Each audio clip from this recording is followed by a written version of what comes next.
Welcome to A Woman's Brew, where women talk about beer. Today we have more Pilsner pleasantries as we sip, savour and say salut to 3 Italian-style Pilsners. I'm Joanne and this is Tori. Ciao. And we're 2 beer-loving women on a mission to get more people drinking and talking about great beer. Come join us.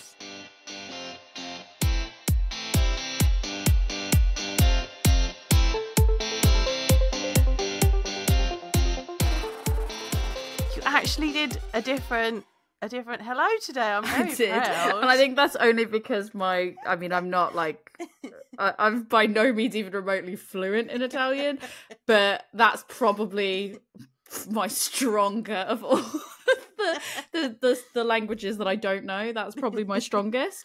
So yeah, I felt comfortable enough doing that. I actually thought I could double down and do this all in Italian, and then I thought, because I'm comfortable that I could actually respond and know when I was being called. And then I thought, but you might really be like, the fuck. So I didn't. But yeah. There we go. Italian Pilsners. Here we are. You can't really call them Pilsners, can we? You go say Italian Pills. Can't say Pilsners. Well, I mean, so I'm looking at the can. You're about to educate me. It says Italian Pilsner on it. So it does. But it is called Gallo Pills. Gallo Pills. It is. They know. They know what not to call it. It's been quite difficult for us to get Italian Pilsners, hasn't it? So much so. I didn't think it would be. Yeah, because we started getting did we have 2 for ones or just the one? I think we had one. I brought back another, and then we were trying to get a third one. By the time we worked out where we could get a third one, the first one was no more. And then I was like, we can't really use this one now. I don't know where yours went, but I definitely bought us one each back from the US. It never made it to me. And I don't know where it went. Because you were telling me about it, you were like, I gave that to you. And I went, we certainly do not. And you're like, no. And I was like, yeah, no, 100% I did, because it's not here. I Googled the artwork, and I was like, that has never crossed the threshold of this house. And I was like, I would know. I would have noticed a big Italian flag, there was the Italian colours. I was like, I would have known this. I would have known, I would have remembered it. 100%. I was like, never cross the threshold. I don't know where that beer's gone. I'm going to find You're going to find it. 5 years' time. I'm gonna be like, oh, there it is. You're going to send it to me, and I'm like, what is this? And you're like, I found it. I found it. Extremely, extremely out of date. I'd still try it. I'd still give it a go. Anyway, we've had a struggle, dear listener, to find Italian Pills. We were on the struggle bus. Yeah. It was not great. It's not been good. But we've got 3. We've managed to get 3 today. Just about. I'm quite impressed that we did. We were supposed to have 3, and then we ordered from some place that, I guess how they update their stock, somebody... Yeah. Although I thought it would have been you, because I was told the stock-wise that somebody must have ordered just before me. And the only person I know that ordered just before me was you. And I can't imagine who else would have been ordering at the time of day we were ordering. Time of night when we were ordering those, there was someone else hovering around ordering Italian pizza. I have a feeling somebody might be ordering this one and order. Because I didn't even get a notification that it was out of stock, and my receipt all said it was fine. And then we got a replacement one, which was... I'm not complaining because we got the refund for it. It was all fine. But I was a bit like, oh, now we need another one. Yeah. So managed to cobble together and get the third one. We did. We do have 3 for you today. We do have 3. There was one that I was like, this is a staple. I know I can hopefully find this. Let's find out. So our first one is Roosters Brewing Co. And we have Gallo Pills. It's gluten-free as well, which is great. Should we crack this open, and then I'll tell you a little bit about Italian Pilsners. Yes, I mean, this has the lovely Italian flag colours on it and everything, so it does. I'm feeling very Italiano right now. It's in the lovely Roosters style, though. It is, yeah. Still, I do like the way they've combined the 2 things. Oh, this can's got the calories on it. I'm not looking. They don't matter. If I don't read them, they don't matter. Oh, that's a nice smell.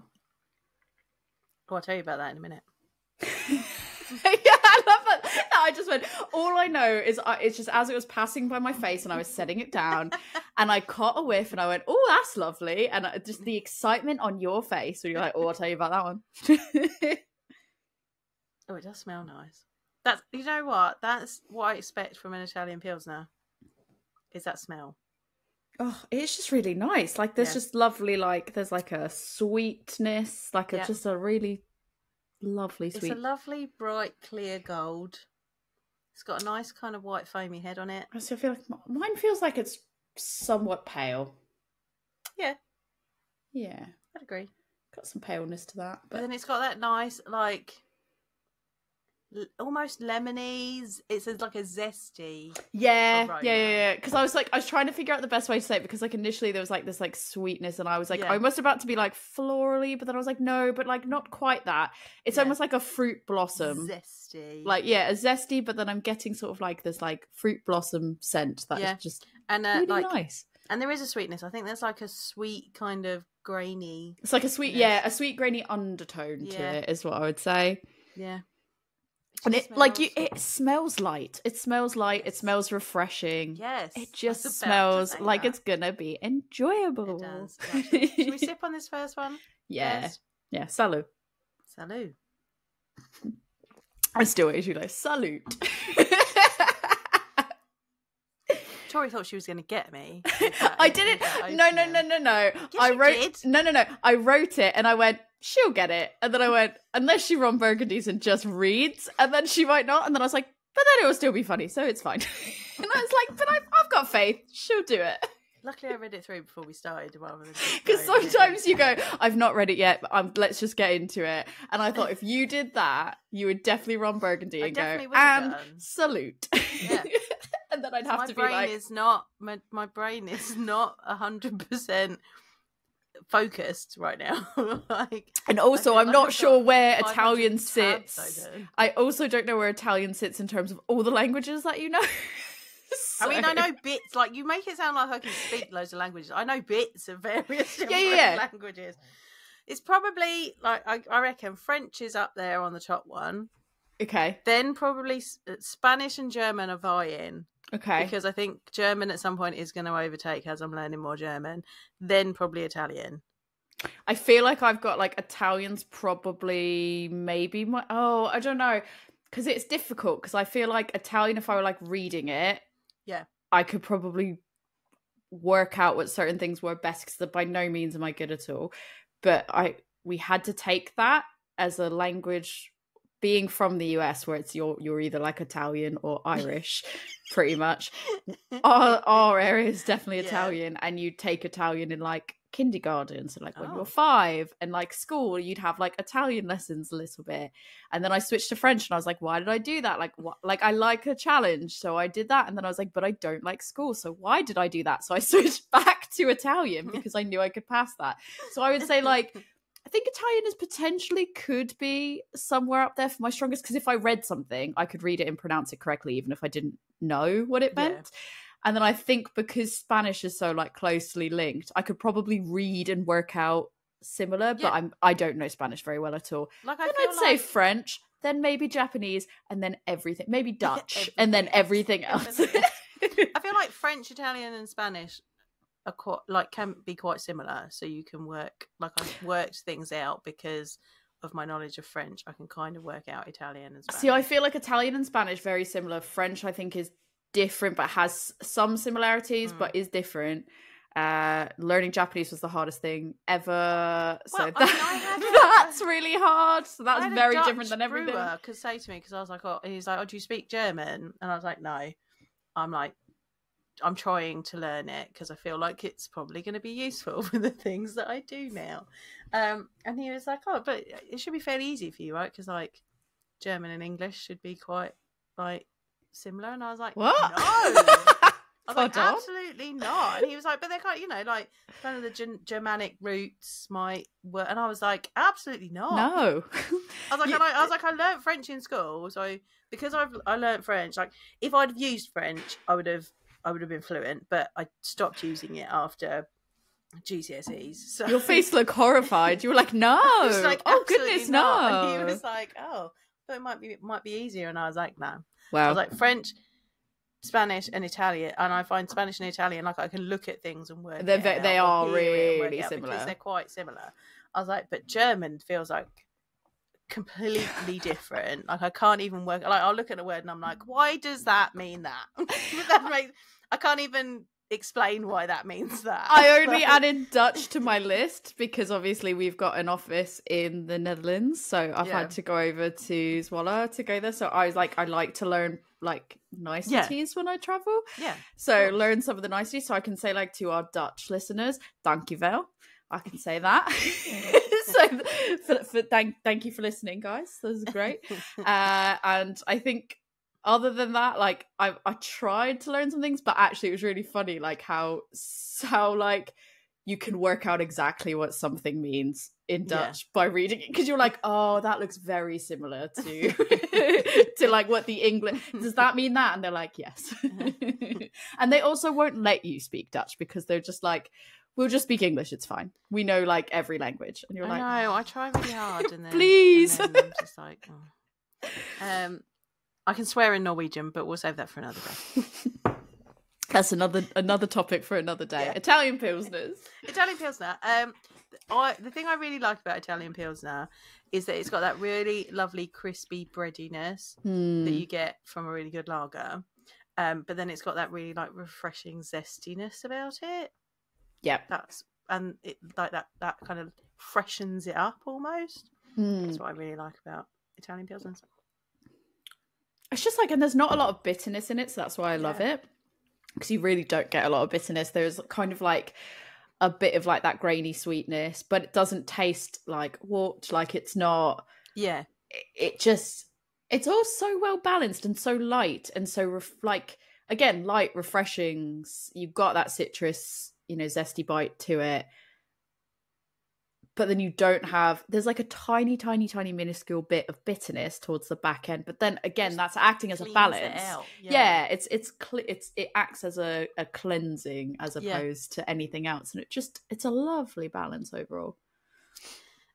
So here's the thing about Italian Pilsner.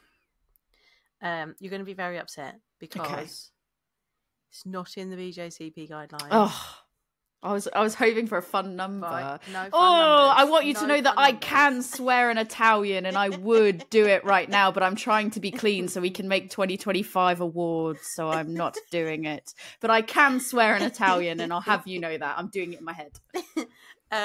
And it's also not in the Brewers Association guidelines either. What are we even doing here, guys? Which I was very surprised about. I was like, oh, it'll be in the Brewers Association. Oh, it's not on there either. Well, that's it. Episode over. We're done. Bye. But I do Thanks for listening. I do have tasting notes for you. Let me find them for you. I found a really good article on hop culture about it. A good go-to. But also I did a bit of Chat GTP in to kind of narrow it all down a little bit. It does help. So this is what Chat GTP had to say about Italian Pilsners, because our regular places for information about beer styles have failed us. They failed us. What are you doing, guys? What are you doing? Insert Italian swear word here. I cannot believe you. I'm not surprised. I'm not surprised that it's not on the BJCP.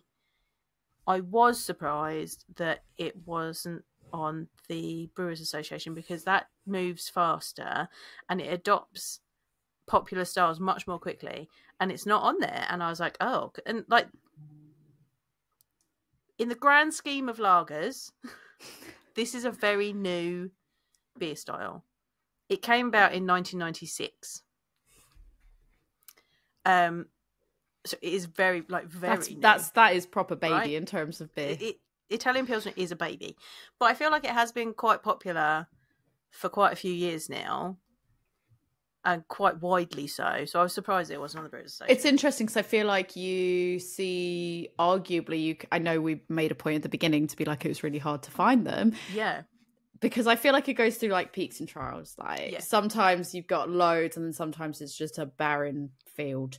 But I think like you see things being recognized in areas like white stouts are, I know they're not their own category or anything, but that gets called out under something specific. And, you know, like things like those, you don't see those that often at all. Yeah.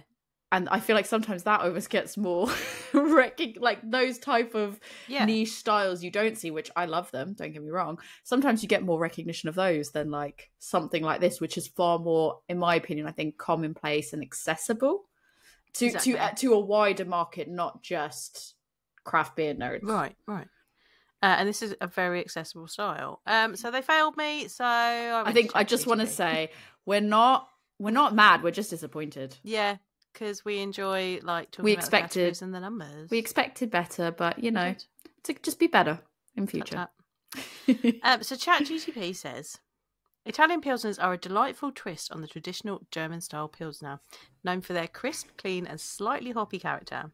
Here's what you might expect when tasting an Italian Pilsner. Appearance, it should be pale straw to golden yellow, crystal clear with a bright shine. I think we can attest to that. Yep.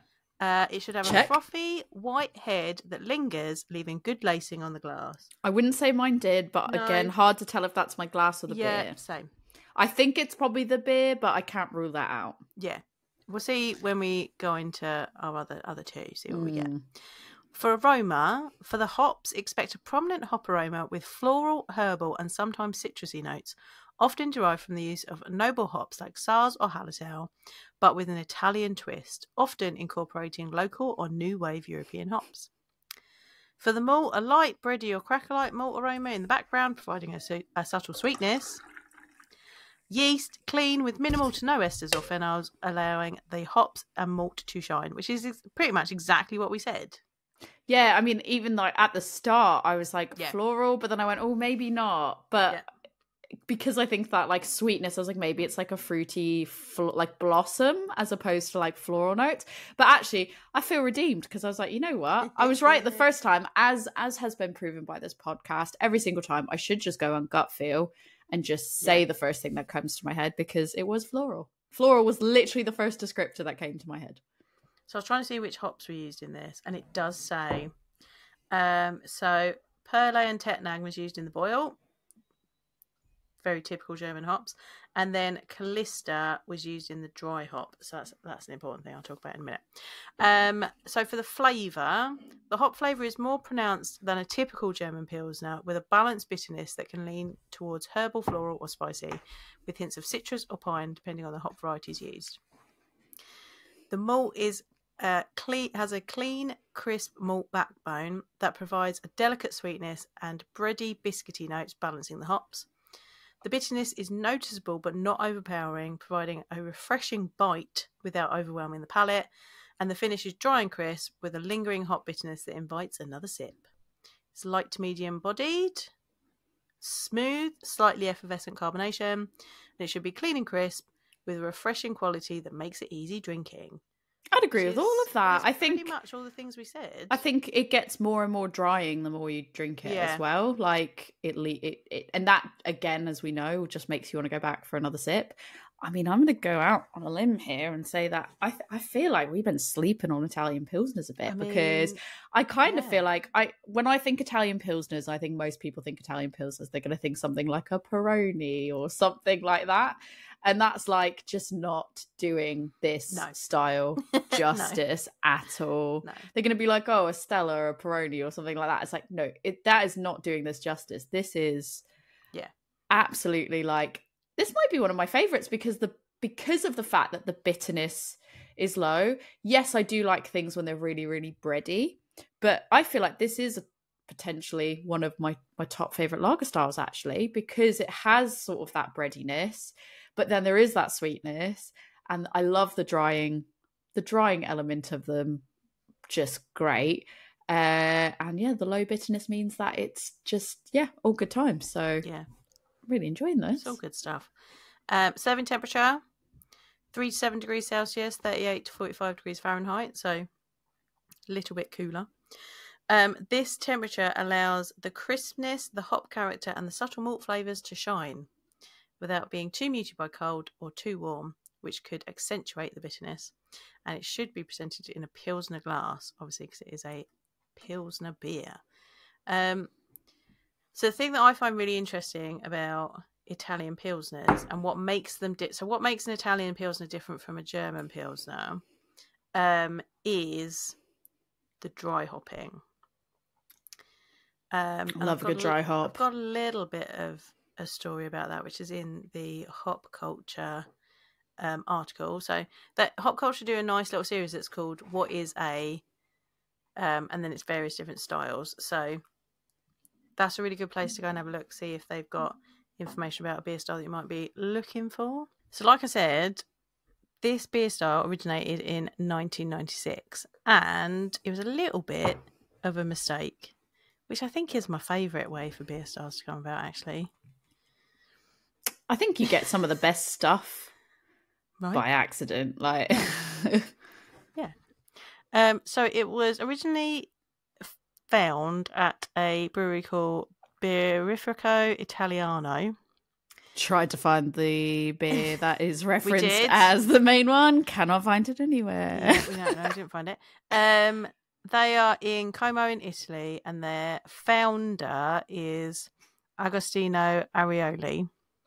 And he was trying to brew a Northern German Pilsner. So if you have listened to our German Pils episode, you'll know that there are Northern and Southern German Pils. We think we might have had both and then a blend. Yeah, maybe, we don't know. But he was trying for, if you don't know what we're talking about, go back and listen to that episode. But he was trying for a Northern German Pilsner. And he gave it a go, but it didn't quite come out the way he wanted it to. And he didn't feel that it was a real Pilsner. So he was like, what am I going to do about this? I'm going to have a little bit of a play. So he then named the beer Tipo Pils, or kind of Pils in Italian. And he looked at brewing techniques from England. So this Pilsner ended up being English cask dry hopped. So he added small amounts of the hop pellets to the beer, so that it then added some old world hop flavour into an unfiltered Pilsner. So he used Tettnanger. Some other Italian brewers, when they started taking up the style, would use Spalter Select or Hallertau Mittelfrüh, all very, very German hops. Then, interestingly, the style got picked up in popularity in the US, and Matt Brynildsen, who is the brewmaster at Firestone Walker, saw the beer at the European Beer Star competition and tried it and thought it was amazing. So he was like, right, I'm going home, I'm making this myself. So he started making the beer, but instead of doing it exactly the same way that they did in Italy, he created Pivo Pils, which is apparently quite well-known Firestone Walker beer. He used Sapphire hops in it instead. So it still imparts the same kind of German noble hop notes, but that hop in particular has a bit of a lemongrass note. So it made it slightly more zesty, which is the thing that I really look for in Italian Pilsner, to be fair. So then Arioli drank Pivo Pils and really liked it. So he then started using Sapphire in Tipo Pils.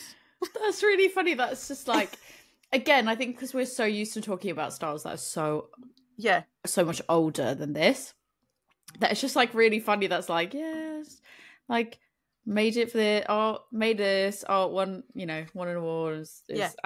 I really like it. I'm gonna go brew it, but I'm gonna do a slight different. Like, it's really, because normally you're like, it cannot be an Italian, like it cannot be this type of Pilsner if it's not brewed in that area. It's like, brewed it in the US. Like, there's not that many. I'm guessing there was not many. If any other breweries in Italy that were like making that before Firestone Walker was like, we'll do one, it's cool. And then like that's just shaped like, and like, such a profile of what an Italian Pilsner is. Like that is just really interesting, isn't it? And I feel like your casual drinker doesn't really realise how much brewers influence each other. Yeah. And how much like they share, like they love sharing each other's beers, talking about techniques. How did you do that? How do you do this? And it's very different from any other industry because all these breweries are technically in competition. And, you know, they're all in the same marketplace. They should actually be fighting against each other and kind of keeping their cards close to their chest. And, you know, in other industries, that's how it works. Like you keep how you do things to yourself so that someone can't like nick your ideas. In craft beer, like everyone's just like, yeah, come and have a look. This is how I do it. And well, how do you do it? And it's like free flowing information. People share things, try things out, learn things from one another, and collaborate on things. And that's one of the things that I really love about craft beer is it's so collaborative, and such an interesting community where people just share knowledge. Like I love it. And this beer seems to be a representation of that. To that.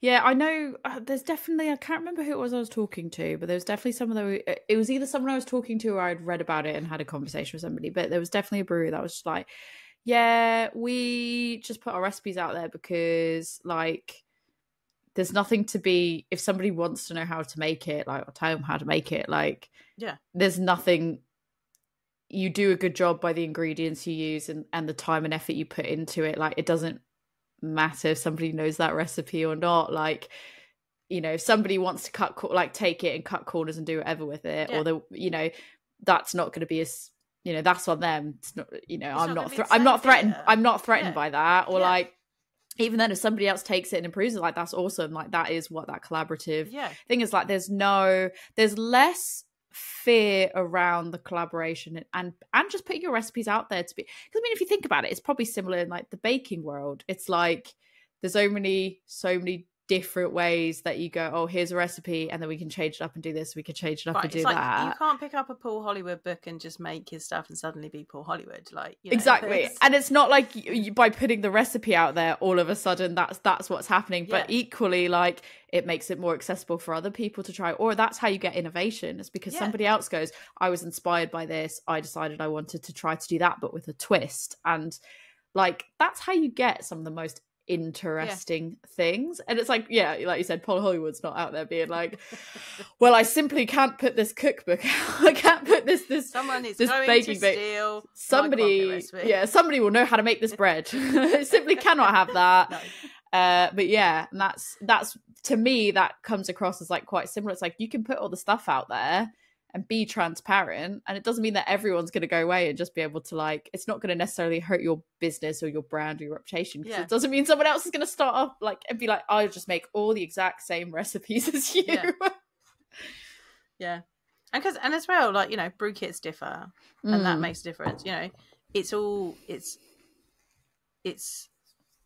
the ingredients are they can differ from crop to crop. Like, you know, your water chemistry could be slightly different if you're in a different part of the country, if you haven't checked that and really balanced that out right. Like, there's so many different factors. 100%. I know we talk about with like wine and stuff like the terroir, you know, talking to Ruth, who now is in wine, and talking about like actually about articles that were written and stuff that had to do with like hops grown in certain areas, like the exact same hops that are grown in certain terroirs versus others, or like it's the same exact hop variety but they impart different things. So it's just, I mean, you get US Cascade, German Cascade and UK Cascade, and they're not the same.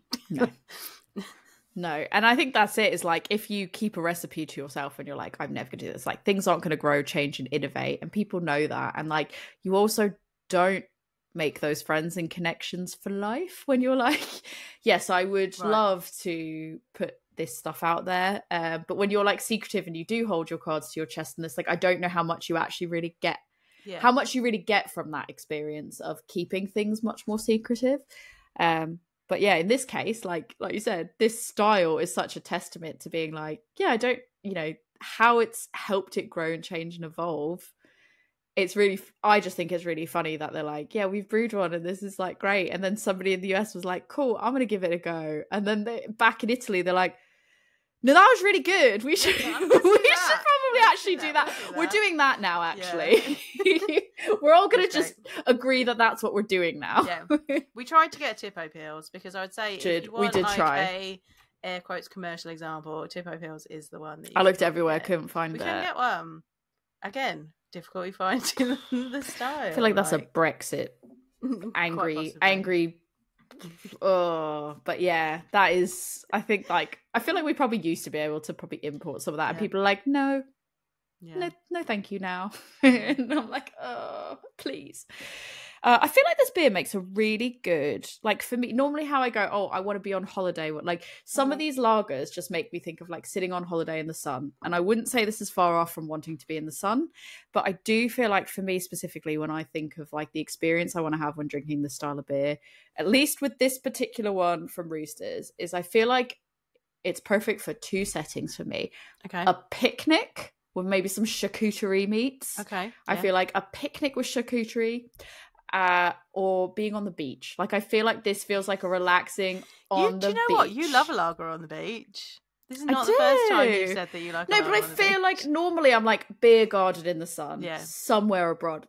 And I don't really like to do a lot of things on the beach because I'm just not a beach person. I can't sit still for that long. But I feel like this is a proper, like, how you said this was in Como. I feel like it's like, this is like sat near this gorgeous lake. Yeah. In Lake Como, the beautiful blue water, this nice sunny weather, the beautiful scenery. Like, that's what it feels like. I could be sat somewhere waterside or on a boat. I feel like this is actually three things. I feel like I could be drinking this on the boat that I was meant to live my life on a boat now, people. Yeah, that was the life I was meant to lead, but, you know, sacrifices Some of us have got to pay bills, for goodness sake. It's actually quite rude. But yeah, it really is. I'm meant to be drinking Italian Pilsners on a boat in Lake Como on the Amalfi Coast. What is going on? How the mighty have fallen. Should we try a second one? Yeah, because I'm nearly done with this one. So our second one, we have Pastel Peels from Siren. It's also gluten-free. Well. I feel like what I'm getting out of this is Italian Pilsners. I guess it depends on how good this one tastes. I've had this one many times before. Yeah. I've enjoyed it many times before. Always had it in a slightly bigger can, but I felt like the 330ml was probably perfect for this. Yeah. But what I'm learning is I feel like the taste lends itself to also making a really good gluten-free beer. So. Yeah. So this one is 4.8%. The Roosters one was 4.8% as well. Oh, same twinning. Yeah. They are twinning, aren't they? Look at that. They look different in terms of the label, but they are absolutely twinning. Yeah, I picked this up at the tap yard last weekend and frantically sent it to you. And it didn't end up in Northern Ireland like the other It didn't, which is lovely. I don't know why it took a slight holiday, the other one. But yeah, I don't know why the other box went on a little jaunt. I would argue they look very similar. Yes, they do. There's potentially a minor, very, very, very, very minor, slight shade difference where the Pastel Pills, I think, is potentially literally a breath darker. Yeah, I would agree. But colour-wise, they aren't far off the mark. They're both pretty clear. They both have the same really, really small, slow to medium moving carbonation bubbles. I think the head on the Pastel Pills stayed for like just a touch longer. Yeah. The smell is less, I don't want to say aggressive because aggressive I feel like suggests it's a bad thing, but less bold. Like the flavour, the aroma in this immediately is less bold and noticeable. The other one, I literally put it down and was like, oh. Yeah. I always get this one quite, Pastel Pills is always quite floral to me as well. I think they're similar levels of floral for me, but I have to make much more of an effort and get closer to it than I did on the Roosters one. Mm-hmm. Oh, the Roosters one's also vegan friendly. That's nice. So is this one. Oh, twinning! I'm just immediately like, oh, best friends. I don't know what hops are in this. It doesn't say. I hate when people do that. I'm sorry, Siren. Peace and love. But like, I want to know the hops. How this is going to really impact my end of year chart. I have to put this as an unspecified. I'm seeing Sean next week, so I'll ask him. Just say to him, just go, what's going on, man? Sean. I do feel like people do that because of the fact that where Pastel pills is something that they produce relatively consistently. Yeah. It probably is something where they might have to change it might hops a bit. So, and they don't want to change the whole label for it. Yeah. But still. I mean, the other week I ran up to him and was like, Sean, you need to send me your lederhosen sizing. Come on. Just a casual. Just casual. Things that you just normally have to ask people for sure. Things that are part of Joanne's life nowadays. Asking people their that's a bit personal. Asking people their lederhosen sizing. I'll ask him what hops are in his beer. I can do that for you next week. Thank you. Because I really need to know. I haven't had a sip yet. Hang on, let me. I was too busy reading the back. I feel like this one is more malty. But but not like I think on the breathe out way. in the breathe out I get more maltiness. Yeah. Again, it's lovely and light. Mm-hmm.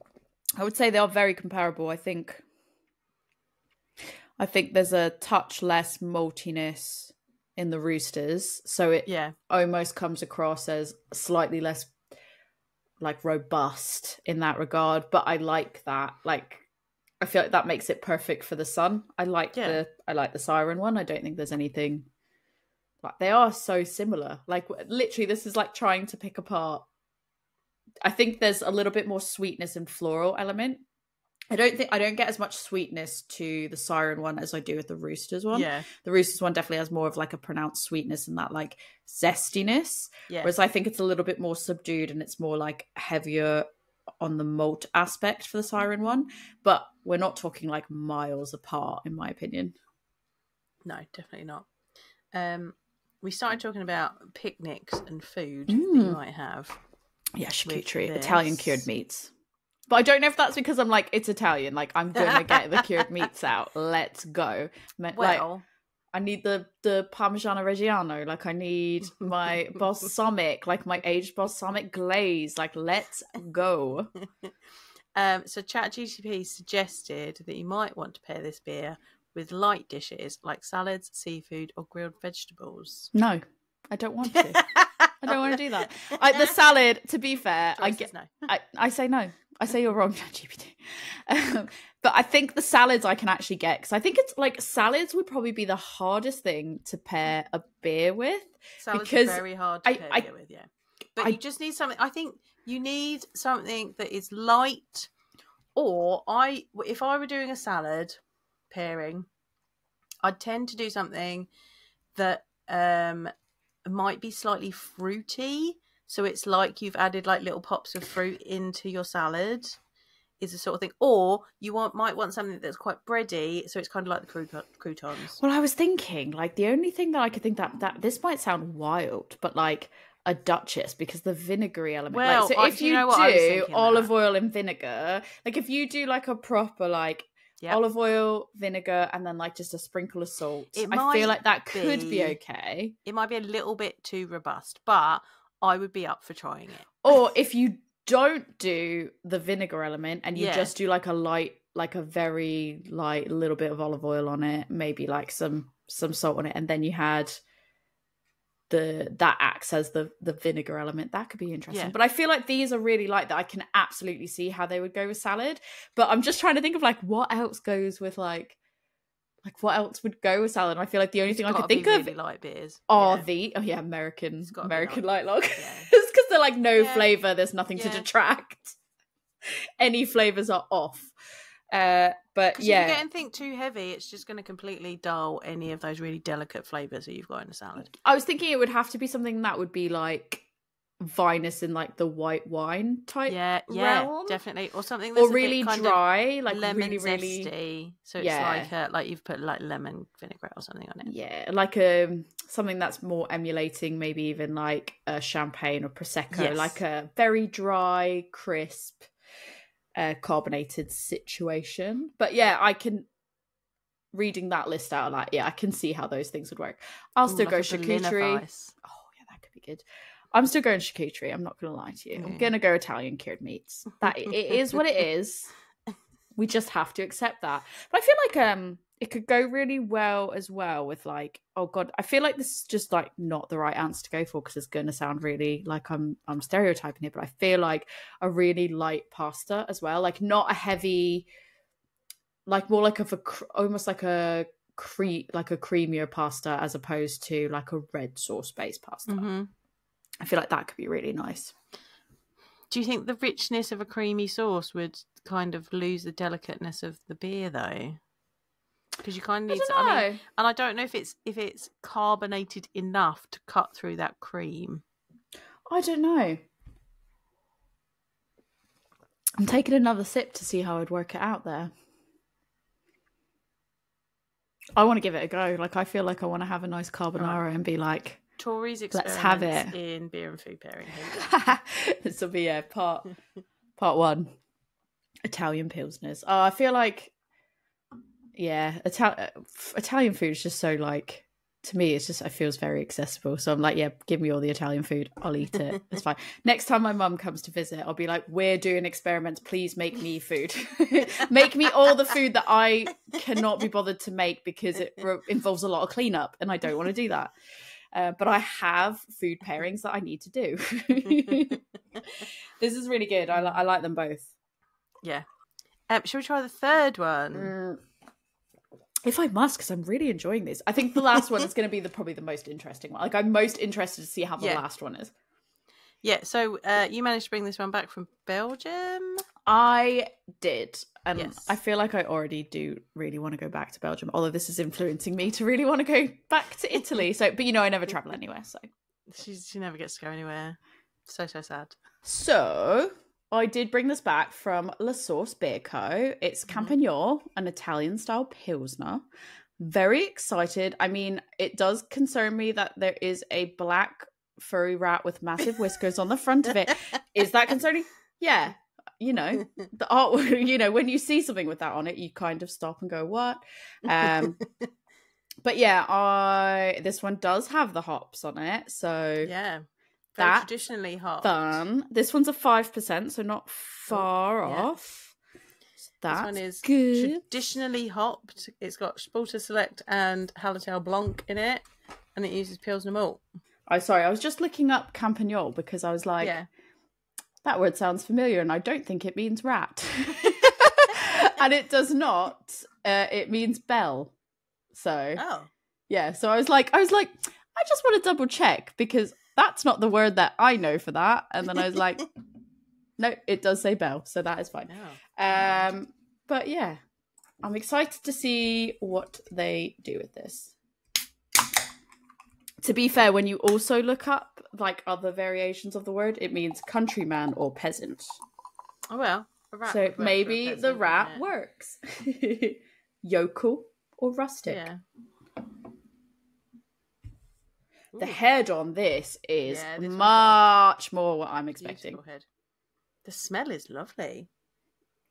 It's somewhere between, I feel like in terms of how intense it is somewhere between the Roosters and the Siren. Yeah. I think it's the Hallertau Blanc that's giving it this lovely sort of almost slightly melony aroma. It is, yeah. As opposed to, I feel like the other one was more like floral sweetness, and this is more, like you said, melon. I think this one's lighter, right? It's hazier. Slightly? I feel like, is this hazier or is this just my glass has frosted up? Let me have a look. No, it's pretty. No, there's a bit of haze comparatively. It's not as clear as the other two. I would argue as well, again, like the Siren one where I said it's a smidge darker, I would say this is ever so much a smidge lighter. Yeah. I wouldn't say massively so, but I think it's that tiny bit of haze maybe makes a difference there as well. And the head probably lasts the longest on this one in comparison. Oh yeah, it's definitely lacing down my glass already. Like, right, should we go in? Salud.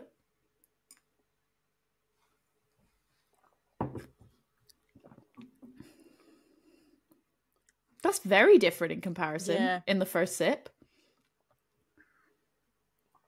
It's got more bitterness. I don't have a lot of bitterness in it, but it tastes more lemony in mine. Yeah. So now we both tasted it. I'm suddenly thinking watermelon Jolly Ranchers. The aftertaste is like watermelon Jolly Ranchers. Like when you said that, I was like, I had to stop and think about it because I was like, no, it doesn't immediately taste like that. But the taste that it leaves in my mouth is a similar taste to like once you finished like a watermelon Jolly Rancher. We all know that the blue flavour is the best though, let's be real. Blue is not a flavour. Watermelon is second. Other people would disagree. I don't care. Yeah, interesting. I think I do feel like it does have more of like a Belgian twist on it. That's very, like, I don't know how to put it into words other than to be like, yeah, that checks out that it's Belgian. Like, I wonder if they used a house yeast. Potentially. I don't think it says. It just says yeast. No, yeah. Yeah, interesting. I wonder if there's we're getting that character because it's like they used a house yeast. And I mean, to be fair, like, it's not, I didn't just get this a week ago, so maybe there's something else. But I wouldn't say that I got it that long ago, that it was, that it's like wildly old. But then I don't know if I got it and maybe it had been already sitting there for a bit. I don't know. And that's maybe changed and developed the flavour a little bit more. But I think you do get like the aromas are similar, but slightly different. Yeah. The look is similar, but ever so slightly different. And I think the taste, there are some similar elements there, but again, a little bit like just different from what you'd expect from it. So it almost feels like, it does say Italian style Pilsner. Yeah. So it's like they've taken that and then gone like, okay, but let's make it Belgian. Yeah. I mean, I like it. It's just very different from the other two, I think. I don't know if I like it as much as the other two. Yeah. Because I think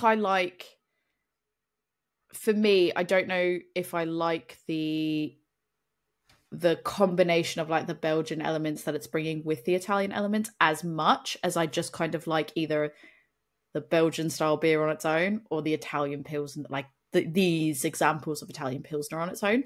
Yeah. But it's not bad. Like, it's still drinkable. It gives me a different vibe of like, the other two are like picnic, beach, lakeside drinking, beautiful views, being on a boat. This is definitely more like, it feels more, I don't know how to explain it other than like, it feels more city vibes as opposed to like lovely getaway from the city, enjoying it in this nice, serene, beautiful setting. Campagnol just feels more like I'm in the city. I'm having a beer in a big city. It's quite nice though. Yeah, I like it. It is different. Do you want to know a fun fact? I think I've only really got one today. Oh, let's see. I've just asked Chat GPT for some, but you give your fun fact first. We know what they're like. So, the Italian Pilsner was very popular with brewers, but they found that they had to work really hard to increase its popularity with the general public. So in Italy, Arioli started a festival called Pils Pride. Ooh. And then he wanted to bring that over to the States. So he partnered with Tim Adams, who is the founder of Oxbow Brewing in Portland. I've been there and I got us beer from there. Did you have a Lupolo while you were there? I might have. I am now going to look. I might have brought one back, potentially. So that's Oxbow's version of the Italian Pilsner. They renamed the festival Pils and Love, and it debuted in the States in 2017 with 50-odd Pilsners at the festival, which brewers really enjoyed. They also took it to the West Coast the following year, and it has increased the popularity of the beer, and several other breweries have picked up the style. I don't have anything quite as fun as that, because that's fun. And I like the fact that Oxbow, I don't feel like I hadn't really heard of Oxbow that much before, in terms of, like, when you think of places that are in that particular part of the country in the US, like, they are not one of the big ones that are getting name dropped. They're not one of the ones that are like, please ship those over. Like, they're just not the ones that you hear about as much. I knew because when we were doing the beer and chocolate pairing, you had sent me like photos, and I was meant to look for the chocolate, and I was like, let me look for the, like, I actually am I'm going to be near here. Let me go and see if I can actually find the beer for us. And so I did go, and I want to say, like, did I not? I might have even bought like a bottle of that, or maybe they just didn't have it on. I don't know. I didn't try it. I looked at my Untapped, but yeah, like, it's interesting to see some place like that being like, yeah, we've done that collab. I don't have nearly quite as fun of a fun fact. The only thing that really came up, because I was like, let's try see if I can find something just to add to this. Yeah. To pull my weight in this episode, so to speak. All I got was, what I thought was funny is because you were talking about the food that it paired with, and this was basically, it's not just for pizza and pasta, like as if they were like Italian pilsner, not just for pizza and pasta, and that made me really laugh. Brilliant. So it said, while Italian pilsners pair wonderfully with classic Italian dishes like pizza and pasta, they are surprisingly versatile. Their crispness and hop character also make them an excellent match for sushi, spicy Asian cuisine, and hearty German dishes like sausages and pretzels. I ask you here today, I am asking all of you here today to bear witness, what beer does not pair well with pretzels? Maybe a... You said a maybe, I rest my case. Maybe a quite heavy barley wine. Would that not pair well with a pretzel? Don't know. I rest my case, you're not sure. Your Honour, I stand. Until we find one that's very much like, does not pair. For sure. I mean, you'll just eat pretzels with any beer. I will. But also, like, I'm just thinking this, like, lovely, like, I'm not thinking, like, harder. I'm thinking, like, a lovely, soft, warm pretzel. I'm not saying you have to put the mustard on it. You could even do a cinnamon sugar pretzel. I'm just talking pretzels in general. A cinnamon sugar pretzel you could do with, but I was thinking of, like, I just said pretzel. Pretzels are so versatile. Name a beer it doesn't go with. You can't do that. Listeners, name a beer that it doesn't go with. You cannot do that. Let us know. I've also asked, just to close things out, because we were talking when we weren't recording about, like, were we actually recording at that point when I said, oh, let's see what, like, kind of cocktails that you could make with it or something? It would be interesting to make a cocktail. No, we weren't talking. I don't think we were recording. That might have been okay. Yeah, well, I've just gone and I've looked up the different cocktails that we could make. So I've asked for, we know that we love a Chat GPT cocktail. So I was like, hey, I'm always polite. So I said, please give me some fun ideas for 5 different beer cocktails featuring Italian pilsners, because you got to say please.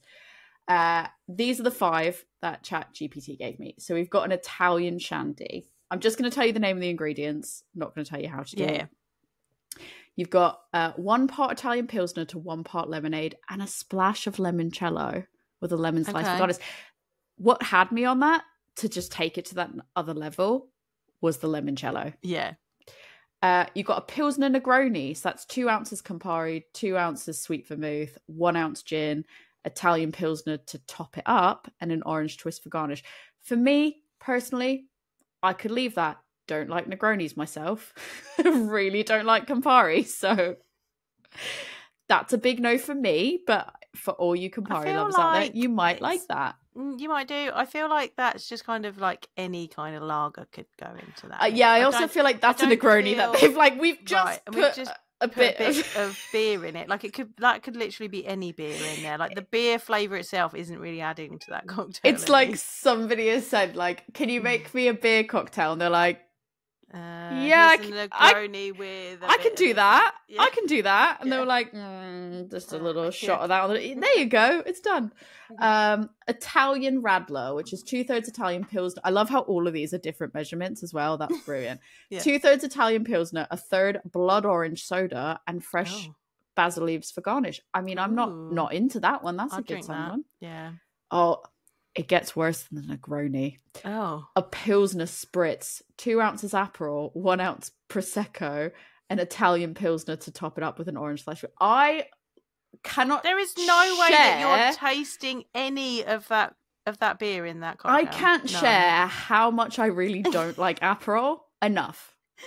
And it looks beautiful. I want to like it.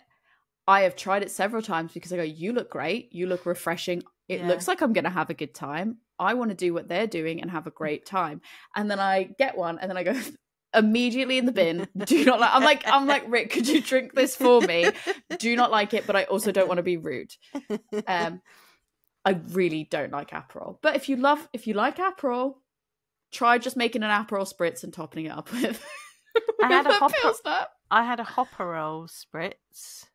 What is that? So it was an alcoholic beverage made to taste like an Aperol Spritz, but it was made with liquid hop products.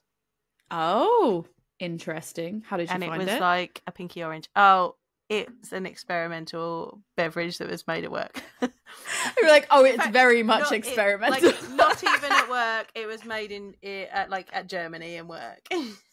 I love that you're like, it's very early stages. Like, it was tasty, but it was made for their summer party.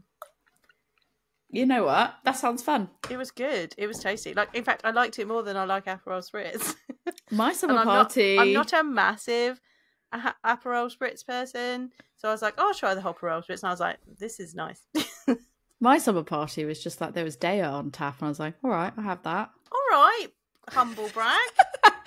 I mean, it was definitely. I was like, I'll have it. And then like we had cocktails, but nothing like exciting. Like it was just like I don't know, a mojito. Yeah, but I went like espresso martini, and then to be fair, it's not like they were like we've got 6 taps at different days. They were like it took place. What is steady rolling in the Cotswolds? No, it wasn't steady rolling actually. It wasn't. No, and it was in the Cotswolds, so it's like not massively far from Daya. So they were like, we have one line that's Daya, and I was like, I'll have it. We'll drink it. I'll just keep having it. I mean, I'll stress, I didn't go to this party. It was still on when I went out to Germany for work, and you know, it was made in the experimental brewery. So I mean, it sounds fun. I'm in. Sign me up. Fun things. I'm excited to see what we put out at the end of the year in our inspiration range. There's always fun things. Last year we had the blue hoppinade. That was fun. That sounds really nice. It's got blue in it. I'm into it. It had spirulina in it, like the algae, and that's what made it blue. Oh, I want some of that. Yeah. It was non-alcoholic, so double that's what I was drinking. That's what I was drinking when we were at work. Just a casual. The 5th cocktail is a citrus pilsner margarita. There's 2 ounces tequila, 1 ounce fresh lime juice, 1/2 ounce triple sec, Italian pilsner to top up, and a lime wedge and a salt for garnish. I just genuinely feel like the majority of these were not creative. Yeah. They were just cocktails where we topped it up with pilsner. Yeah. So this one is that is how you make a margarita, to be fair. But it's also probably partially my prompt. I probably could have done better, but I wasn't trying to like shoot for the moon here. I was just like, tell it that beer needs to be the main ingredient or something. I mean, I did. Or the flavour of the beer needs to, I mean, I did say featuring. I probably should have said, this is the main ingredient. But, you know, I'll take what I can get. And to close things out, I've said, please describe Italian Pilsners as if it were a person. Do you want to? Yes, please. Okay. If an Italian Pilsner were a person, it would be effortlessly stylish individual who commands attention with understated elegance. All I can think of is that new trend that's like so demure. So like they're like Italian Pilsners so demure. Picture a man or a woman in their early 30s. That's still me for another few months. Dressed in well-tailored casual attire that speaks of European sophistication. That is not me. A crisp white shirt, perfectly fitted jeans, and leather loafers or sleek They're just sneakers. describing That's an not me. Italian person. They're just describing an Italian person. Hold on, that's paragraph 1. Let me hold on. That might not be. There might be more to this. Don't jump on the. Chat GPT is just going on stereotypes. Hang on. This person has a natural charisma, a warm smile that instantly puts you at ease, and an approachable demeanor. They carry themselves with a quiet confidence, never needing to raise their voice to be heard. That is not stereotype. That's not Italian. That's not Italian. No, you should hear if I'm on the phone with my family.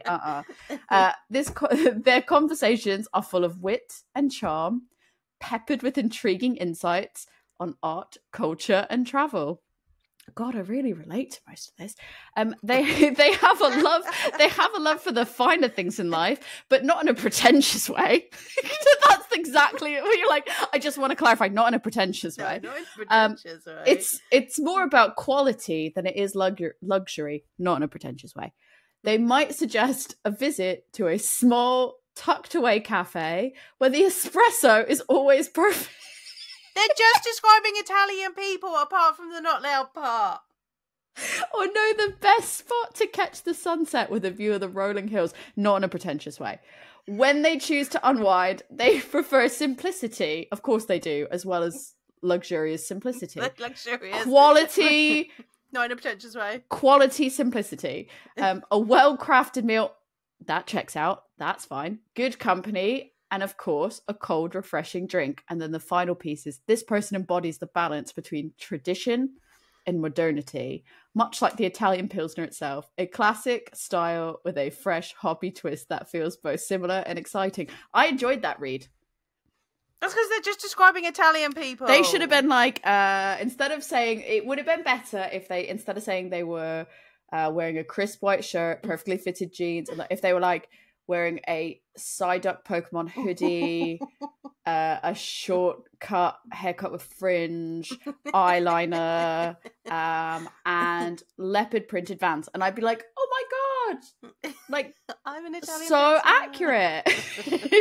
All the rest of it just I relate to so much. How do you think that did? I think they just got, I think Chat GTP got a bit fixated on the Italian part. I said Italian Pilsners, that's not on me. Well, there you go. Listeners, let us know. Let us know how you felt about that. Joe, if people want to tell you how they felt about that description, or if they want to give any really, really, really good recipes that are better than this recipe, where can people give them to you? You can get hold of me. I'm Love Beer Learning. You can best place to find me is Instagram. You probably also find me on Facebook under Love Beer Learning, but Instagram is your place. You can also come to my website, which is lovebeerlearning.co.uk, and there are some recipes for making food with beer there. So that's some good things for you.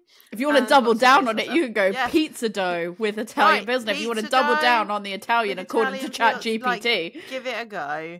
And there's also beer style stuff there too. So do that. Or if you want to email me, you can email me at lovebeerlearning@gmail.com.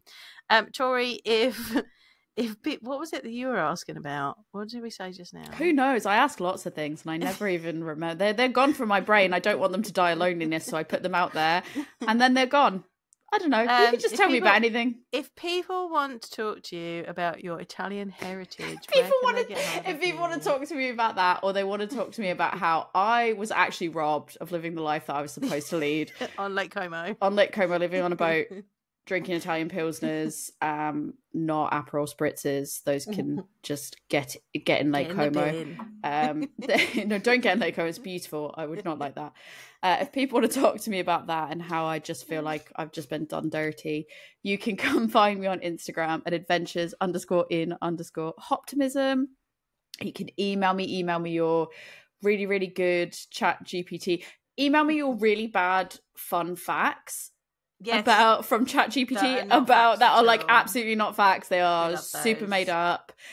Love them. They're my favorite. Send me some about Italian pilsners, or send me like really, really fun, creative generated cocktails that I can try making, because I do love making a good cocktail. Send those to me, adventuresandoptimism@gmail.com. If you want to send them to both of us, considering we clearly both love these facts, air quotes, they're so good. You can find us both on Instagram at A Woman's Brew. You can email us if you've got like a really good article that talks way more about the style than what we were able to find somehow.